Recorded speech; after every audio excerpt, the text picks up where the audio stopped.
He is indeed a good shepherd and a good father, and we are truly grateful. I want to welcome you here to Garfield Memorial Church. My name is Joe. I'm an executive pastor here. God is truly good, and I'm grateful for you. Whether you're joining online or whether you're here in person, by God's grace, we have come together to grow in fellowship and to learn a little bit about who God is and to live into the fullness thereof, and to kind of stretch our spiritual muscles, if you will. Whether you're not really sure what you feel about the whole Jesus thing, whether you've been doing this for decades, like we're all kind of working out the spiritual muscles, and we do so in community, and that is a blessing. I say that because I had a blessing of the mixed assortment last night. We have now lived in Cleveland for a year, 11 years pastoring in Akron before that, and then Medina before that, and others. But now having been here for a year, we've got kind of some of the rhythms and things that happen in the area. And so last night I got the blessing of running the Guardian Mile. Anybody know what the Guardian Mile is? That's that race that starts in Ohio City and goes across the bridge and ends up in the right next to Progressive Field. And it really is a mile long, exactly. It was a good experience. A bunch of the family came. Last year, we were there, one of the first experiences in the city of kind of a community thing bringing us together, because my son Andrew was on the cross-country team, and the cross-country team was running the Guardian Mile. So we went and found out it was a whole festival, and you get to experience, some of the fun things in Ohio City, but then watch the different groups run this relatively short race for a thing like that. He had a good time with it. We had a great time as a family. So we're like, you know what? We should go next year. And we did. And Andrew signed up again because of cross country. But Titus and I also decided to run it in the open part of it. And here's the thing. If you didn't know, I am a runner. I played a bunch of sports as a kid. In fact, I played football all the way through college, but I played baseball and wrestled, and I played basketball at various times and other sports. And you do a lot of running for those things, but there was like 1 year in junior high where I was on the track team. I really don't remember running just for the sake of running, right? Like it was always for the sake of whatever sport I was doing. But as an adult, especially when I got into my 30s, I was like, all right, I need a thing. I need a thing to keep me healthy and disciplined, whatever. I started running, not even having any idea. It's funny when my daughter's like, hey, can you give me pointers on running? I don't know. Put one foot in front of the other. I don't know. Like I do it it's good for my mental health. It's good for physical health. I mean, you got to find your own thing. Everybody does. But running has turned into my thing. Here's the thing, though. I don't run a mile. Like, it's an illness. Don't pick up this illness. Like, find another thing that's healthy and good for your soul and body. I know that Talia said that she drove by because we live real close to each other, and I like to run in the early morning. And she saw me stopping at one point and, like, breathing really hard. And I said, Talia, don't pick this up. Do other healthy things. It's a bad idea. Like, I run, if I go out to run, it's 4, 5, 6, 7, 8 miles. Like, how do you run just a mile? I know it sounds silly, but I knew I was going to try and run hard because this is the thing. I am super competitive. Not against you, but against me. And so, I can't jog. If I go out there, I start jogging, and I'm like, okay, I'm just going to run a nice, easy thing. But I don't know. I've gone about 100 yards, and that thing in my brain just clicks, and it's like, you can run faster than this. And I fall for it every single time. Well, this time I decided I am going to run a mile as hard as I can, see what I can do. And I am feeling it right here. Like, you would think the legs or something, but it's like my ribs are like, what are you doing? That was hard. But I ran pretty fast, and I felt good about it. There was a lot of encouragement. It's fun to run when there are people around. It actually is.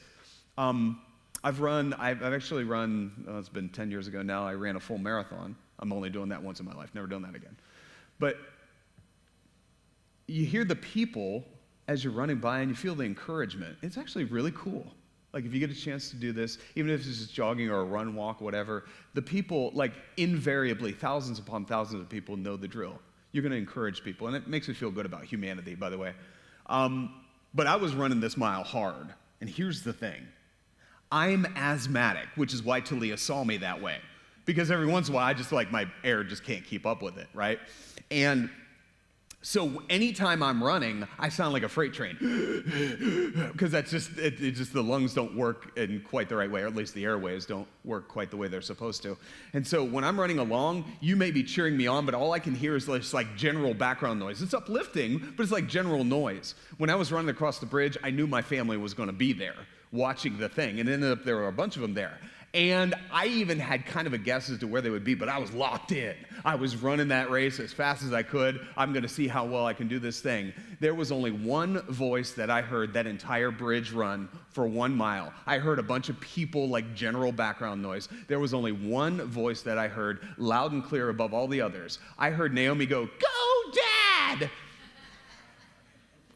As clear as day. Like I heard, like everything else was background noise, but I heard her as my daughter Naomi. I heard her clear as day when she shouted at me. It was the tone, I don't know. I think a little piece of it was I recognized her voice. That's our focus for this week. And it has been last week, and it will be for the next few weeks. Pastor Chip started our series on Lost in Translation, those words that Jesus says in the scriptures, the Gospels, that are rooted in a language that isn't typical of the scriptures. I'll get there in a second, but it's this. It's sometimes you just need to hear the voice, even if you don't know what the words mean. You see, the Bible that we have, translated into English, comes from manuscripts that were, if it's the Hebrew scriptures, what we call the Old Testament, written in Hebrew, passed down over the generations. The New Testament, those letters were written in Greek because it was the most common language at the time. It was the language that people would have used for commerce and such. And the authors knew that the greatest likelihood is that their audiences would know Greek, Koine Greek to be specific, if you want to know where that word comes from. It just means it was the everyday Greek as opposed to classical Greek, like what Homer, if anybody's gone to see the Odyssey, Homer wrote in classical Greek, or Greek as it is now, because languages change over time, just like English doesn't sound the same as it would have in King James era. Languages change over time. And so the New Testament was written in Greek, in Koine Greek, because that was the language most people would know. But interestingly, the gospel writers who write, Mark in particular, who writes his gospel, knowing that his audience probably speaks Greek, did not write in Hebrew. Every once in a while, he throws in a word in Aramaic. What is Aramaic? Aramaic is a derivative of Hebrew, kind of over time. It's also got other influences. And so it's the everyday language that Jesus' people, his own tribe, would be speaking. It was very regional language, but it's probably what Jesus, in fact, it's definitely what Jesus spoke most of the time, rather than say Latin or Greek or other languages that he might have known. He mainly spoke in Aramaic because his audience, mainly, that was their primary language, was Aramaic. But they don't write the New Testament in Aramaic because people don't typically read that. So every once in a while, the New Testament authors throw in a reference in Aramaic. And it always translates them, but it leaves it in Aramaic. And you ask, well, why would you do that? Like, what's the purpose? What's the point? What do you get from that? Well, it's because sometimes you just need to hear it. Sometimes you just need to hear the voice. Even if you don't know what the word means, I'll tell you what it means, but I want you to hear what it sounds like. And it's interesting. Let's just take Mark. Mark is by far the shortest gospel. It's only 16 chapters long. He only does this like 4 times, where he specifically quotes Jesus saying something in the everyday Aramaic. And he always tells us what it means, but he's giving us a sense of what it sounds like to hear Jesus' actual voice. And what's the commonality? Well, there are always moments of great impact, great tension, deep intimacy. Like everything that Jesus says is important, but there are moments where it's just heavy. And Mark is like, I want you to hear this. Not the only moments that are heavy in Jesus' life, but there are just moments where Mark is like, this is uniquely heavy, and I want you to hear. And so we have words like what Pastor Chip talked about last week, epapta, which means be opened. And it's when Jesus heals a man who can't speak, can't hear. Jesus heals him and says, be opened up. And as Pastor Chip talked about, it's important for us. We all need to open up. We can't grow without opening. But there are other times, Talita kum, girl, get up, when he raises a girl from her illness or from death. And perhaps the most famous is Eloi, Eloi, lama sabachthani, which means, my God, why have you forsaken me? It's also the first verse, by the way, of Psalm 22, that Jesus cries from the cross. These are moments of intensity. These are moments of deep vulnerability and intimacy. But before we get into the one that you just heard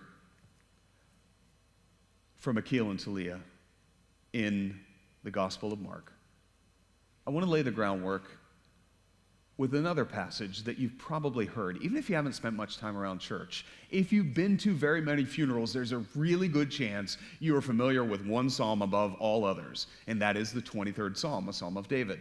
Psalm 23 is one that shows up, particularly at funerals, but you'll hear it elsewhere. The Lord is my shepherd, I shall not want. He makes me lie down in green pastures. He leads me beside still waters. He restores my soul. It goes on from there, right? That psalm is one that is just kind of baked into our cultural ethos. Even if you don't even recognize, oh, is that a psalm? I didn't know. But like there's language and there's imagery that really pours into it. And the thing that you got to understand is that was not new to Jesus. Jesus was a good Jewish kid. Like he knew the Psalms. And so when he draws on the imagery in Mark that we'll be pulling from, first I want to start with the psalm. Because if you've heard it, it's not just a funeral psalm. It's actually applicable to a lot of stuff in life. What are we talking about here? David says this, the Lord is my shepherd. Now, who is David? David is somebody who eventually becomes king, but he's the youngest in his family. You know what his job is? His job is to take care of the sheep. So he understands what it means to be a shepherd because he's been that himself. And he's trying to describe God. Well, if we want to understand who God is my shepherd, then I guess we have to think about what shepherds do. So walk with me. What do shepherds do? Well, it's kind of interesting. Sheep need to graze around, find food. They're not particularly bright animals. They just kind of go where the others go. They get themselves into mess all the time. And so what shepherds do, they sit down at a desk with a bank of computer screens in front of them, and they watch because they have drones all over the place that are watching the sheep. Why are you laughing? Oh, that's not what shepherds do, is it? You don't shepherd from a distance. You walk with the sheep where they walk. You see what they're seeing. When they are confronted with danger, you are the front line of defense. That's a shepherd. A shepherd who knows every sheep by name. A shepherd who understands the terrain and where it's beautiful and where it's a little bit dangerous, the places that the predators lie. And if you are a good shepherd, you provide for your sheep. And that's what Psalm 23 is all about. That my shepherd takes care of me, right? You know, it's funny in Psalm 23, there's a significant shift in Psalm 23. Right here. I was just saying, the Lord is my shepherd, I shall not want. He makes me to lie down, blah, blah, blah, blah. Who is David talking to? The answer is, I mean, everybody, I guess, right? Like he's just talking. Hey, everybody, let me tell you about my God. And by the time we get to verse 4, it says this famous line, yea, though I walk through the valley of the shadow of death, I will fear no evil, for you are with me, your rod and your staff, they comfort me. Did you notice that subtle shift? Who is David talking to now? Is he not talking to God himself? See, the first half of the psalm is David telling everybody else, hey, listen to me. I want to tell you about my God. But then there's a shift when you get to the valley of the shadow of death. Anybody here ever walk the valley of the shadow of death? Different terrain. So my wife, Jeanette, and I, 6 days from now, we'll be celebrating our anniversary on August the 15th.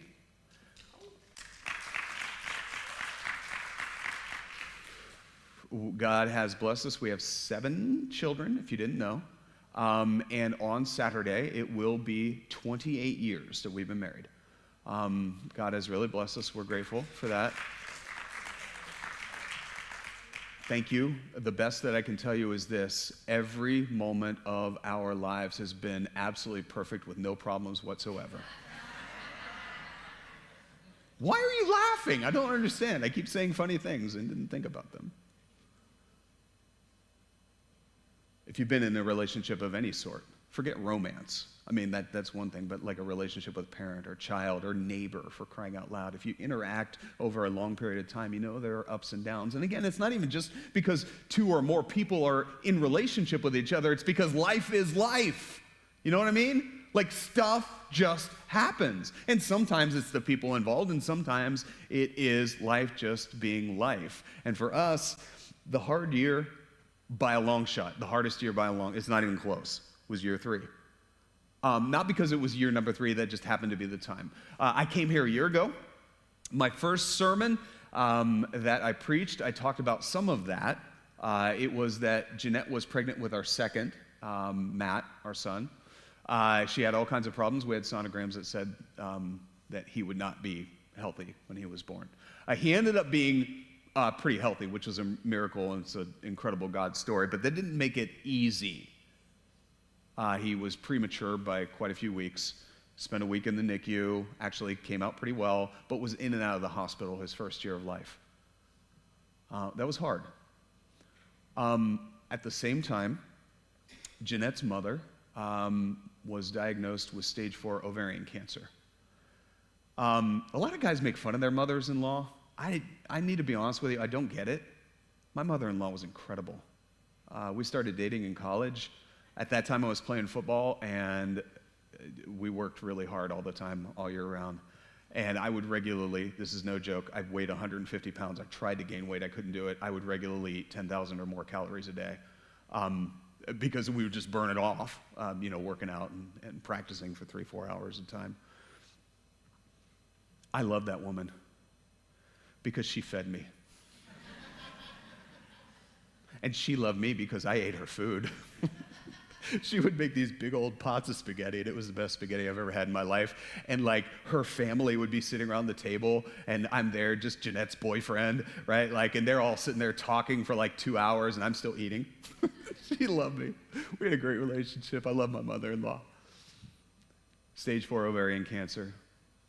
She was single, needed somebody to care for her because they took a volleyball-sized tumor out of her abdomen.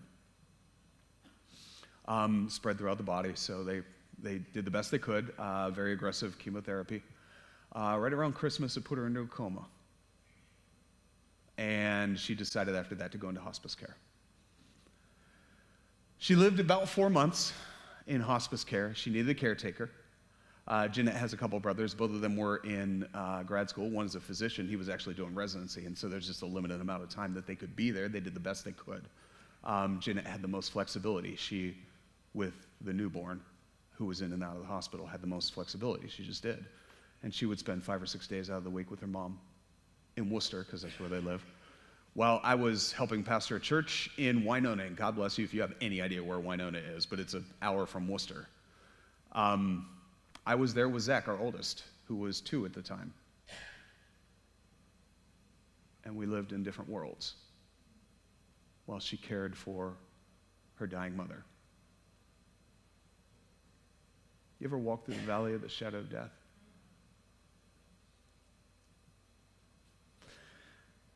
It's rarely a short journey.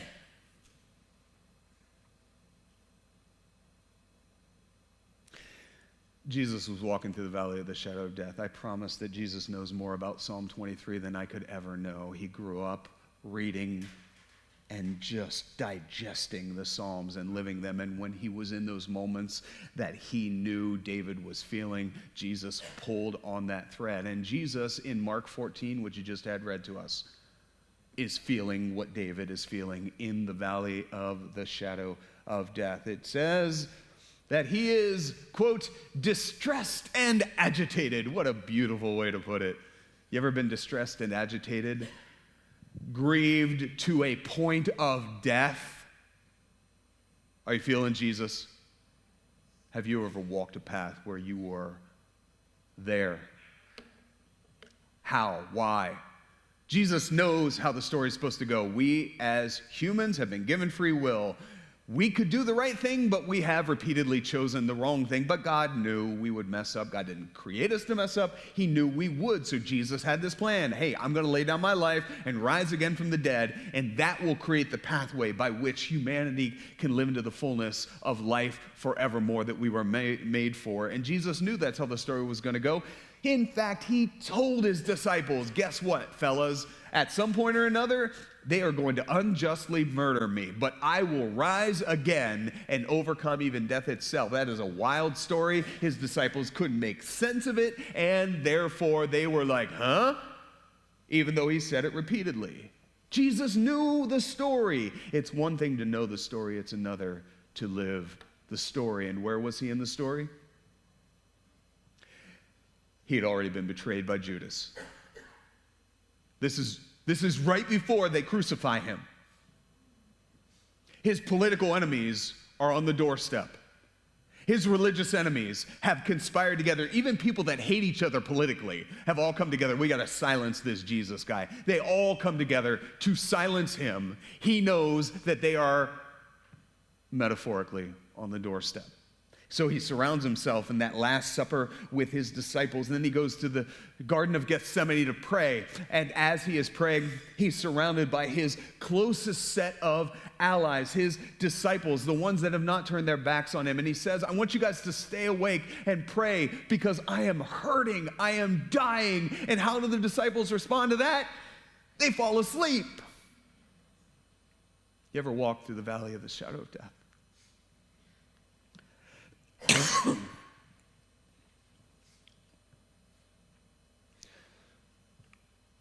Jesus was deeply and painfully grieved. In the midst of his grief, he prays this.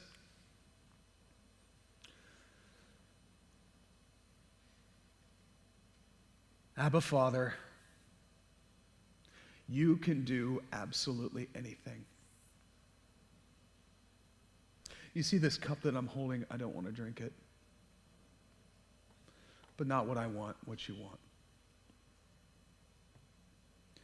There's an Aramaic word there, transliterated into Greek. That's Greek letters, but it's actually an Aramaic word. It is not the word for father, which you can see over here, pater. If you think paternity, that's the root for it. Abba is not that. This is not a Greek word. It's just transliterated into Greek. Abba means daddy. Papa. My dad called his dad Pap. I think about the things that you call father. Now, a quick word. This imagery, I want to be clear. The imagery of the male imagery of God, I want there to be clarity. It is not because male is better than female, and it is not because God is male. All right, God is neither male nor female. It's because in the ancient Near East, and I'm going to massively shorten this for you, hang with me. In the ancient Near East, creation stories, nobody's monotheistic. That was innovation of the Jewish people. The fact that there's one God, what? What's wrong with you? Why would you think there's only one God? And everybody's got their pantheons, and the pantheons are all male or female. So you got male gods, you got female goddesses, and the way that creation happens is complicated, whether you're talking about the Gilgamesh epic or the Enuma Elish, whatever, or even if you've watched the Odyssey, think Greek mythology, they all have common themes, and the themes look like this. A male god and female goddess get together, there's usually war or something like that, but then some female, goddess gives birth. In the Enuma Elish Babylonian text, creation story, Tiamat, the goddess, rips her body in two and the earth is created. Do you feel the birth imagery? So for the Jewish people, they were like, you know what? There's only one God. Can I blow your mind? God doesn't do anything like humans do. God just says, boom, and it happens. Do you feel the power there? That goes beyond the stories that everybody shared because they all have those common tropes. And they're like, no, there's one God.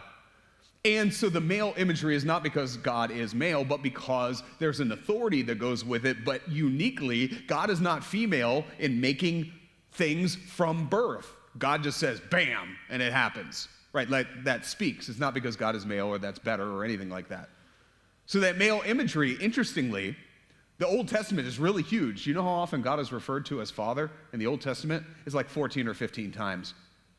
In that huge book, that sounds like a lot, but it's not. Like, good grief, there are 39 books, and all the ways that God is referred to, he's rarely referred to as Father. You know who really picks on this thread? Jesus. You know why? Because Jesus recognizes the importance of proximity. Because Daddy, at its best, we mess it up, we humans mess it up, but Daddy at its best is about what human relationships are supposed to be. It's about a God who is here in the midst of all that we face, a God who walks in the midst of the valley of the shadow of death, a God who knows what we are facing, a God who is with us. It's about both the power of the Almighty God who created this universe, who has this universe in the palms of his hands, and at the same time is right here with us. He knows. And Jesus, in that moment when everybody else has backed away from him, he says, Daddy, be with me. Daddy, walk alongside me. And did you see the imagery? It's beautiful here. When I finished the race last night, there was like this little water station provided by Cleveland Water. And I had this little plastic cup. It's somewhere in the office now. It says, water, the city of Cleveland or whatever. They didn't charge me for the water. That was great. Thank you, Cleveland. We love that. Because I was kind of thirsty after the run. It was almost 90 degrees yesterday. I have that cup. Do you remember the imagery from Psalm 23 toward the end? Where he's like, even though I walk through the valley of the shadow of death, I will fear no evil, for you are with me. Your rod and your staff, they comfort me. And he goes on and he says, my cup overflows. Isn't that beautiful? You ever been so thirsty? You're just like, oh man, just keep it coming, just keep it coming. The beauty of, I got so much blessing from God, it's just pouring out over the sides, man. That's what David's saying. In the midst of the valley of the shadow of death, God is making sure that I have everything that I need. My God provides. Praise God. And the cup, he says, I have more than I could hope for. You ever drink that cup?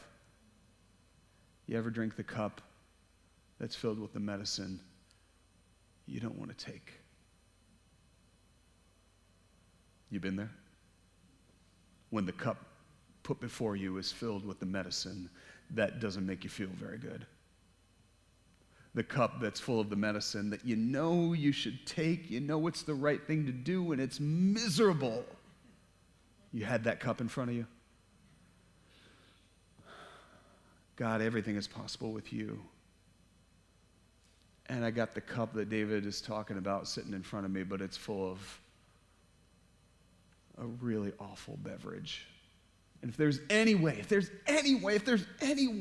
other than this, I don't want this. Yet I already know how this prayer is going to end. Give me the strength to do what you want. You ever pray for something that you know probably isn't going to happen? You ever pray for something that you know probably isn't for the best, and you knew it? Were you wasting your time? Sit with that for a minute. Were you wasting your time? I don't think so. Because if Jesus can do it, it's probably okay for us. Sometimes you just pour out your heart to the one who walks through the valley of the shadow of death.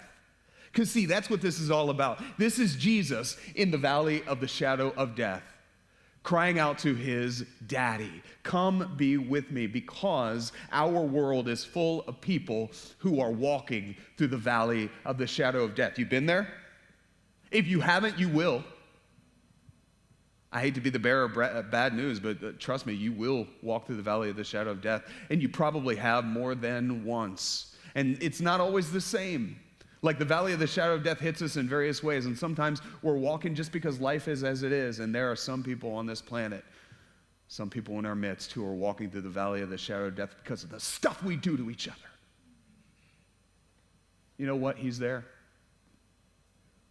You know what else? He calls us to be there too. Our good shepherd calls us, his people, to be there with one another through the middle of the valley of the shadow of death. Abba, Father, come be with me. Give me the strength to drink the cup I don't want to drink, because I want your will to be done. Do we have the strength to do what Jesus has called? Well, we do, because he is with us. I want you to check this out. Jesus said, I'm the good shepherd. The good shepherd lays down his life for the sheep. He walked through the valley of the shadow of death so we can do so as well. You know what? He not only did that, he walked through the valley of the shadow of death not only for the sheep, he walked through the valley of the shadow of death as a sheep. He knows what you are going through. He knows what the weight that you are carrying. He knows the injustice that exists in the world. Sometimes bad things just happen, and sometimes they happen because we cause them, or we stand back and we don't do anything about them. And Jesus is there in the midst of the valley of the shadow of death. And when we cry out, Daddy, our God is there. Not only does he have the universe in the palms of his hands, he is there with us in the midst of it. When you walk through the valley of the shadow of death, you will not have to fear, for he is with you. His rod and his staff, they care for you. Listen, I have one final good news to share. This is Hebrews chapter 4. My sisters and brothers, we have a great high priest who has passed through the heavens, Jesus, the Son of God. Let us therefore hold fast to our confession. Like, we can do the things we've been called to do because he's gone before us. And what does that mean? We have a high priest who is not unable to sympathize with our weaknesses. We have one who was tempted in every way as we are, yet was without sin. Therefore, approach the throne of grace with boldness. Receive the mercy and the grace that he has in your time of need. Or, by the power at work within you, be the mercy and the grace that others who are walking through the valley of the shadow of death need in their times of need. The valley of the shadow of death is all around, but it is not what defines us. My sisters and brothers, I have good news. The God who was willing to go through that valley on our behalf is with us as we go through that valley. Let us pray. Great and awesome God, there are many among us, online or in person, who are even now walking the valley of the shadow of death. And there are many who cannot be among us because they've been dragged into the valley of the shadow of death. Forgive us, Lord, for looking the other way. Forgive us.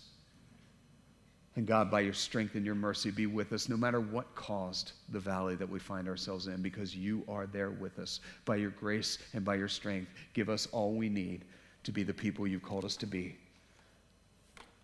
Lord, help us to trust that you will be with us in the midst of all we face, for you are a loving Heavenly Father. You are our Daddy. You are close to us, and you will never leave us. Give us the strength to face all that lies before us, and send us forth so that we can walk alongside those who are walking through the valley of the shadow of death, so that we may dwell in your house forevermore, and that all may come to that joy as well. In Christ's name and through his glory. Amen.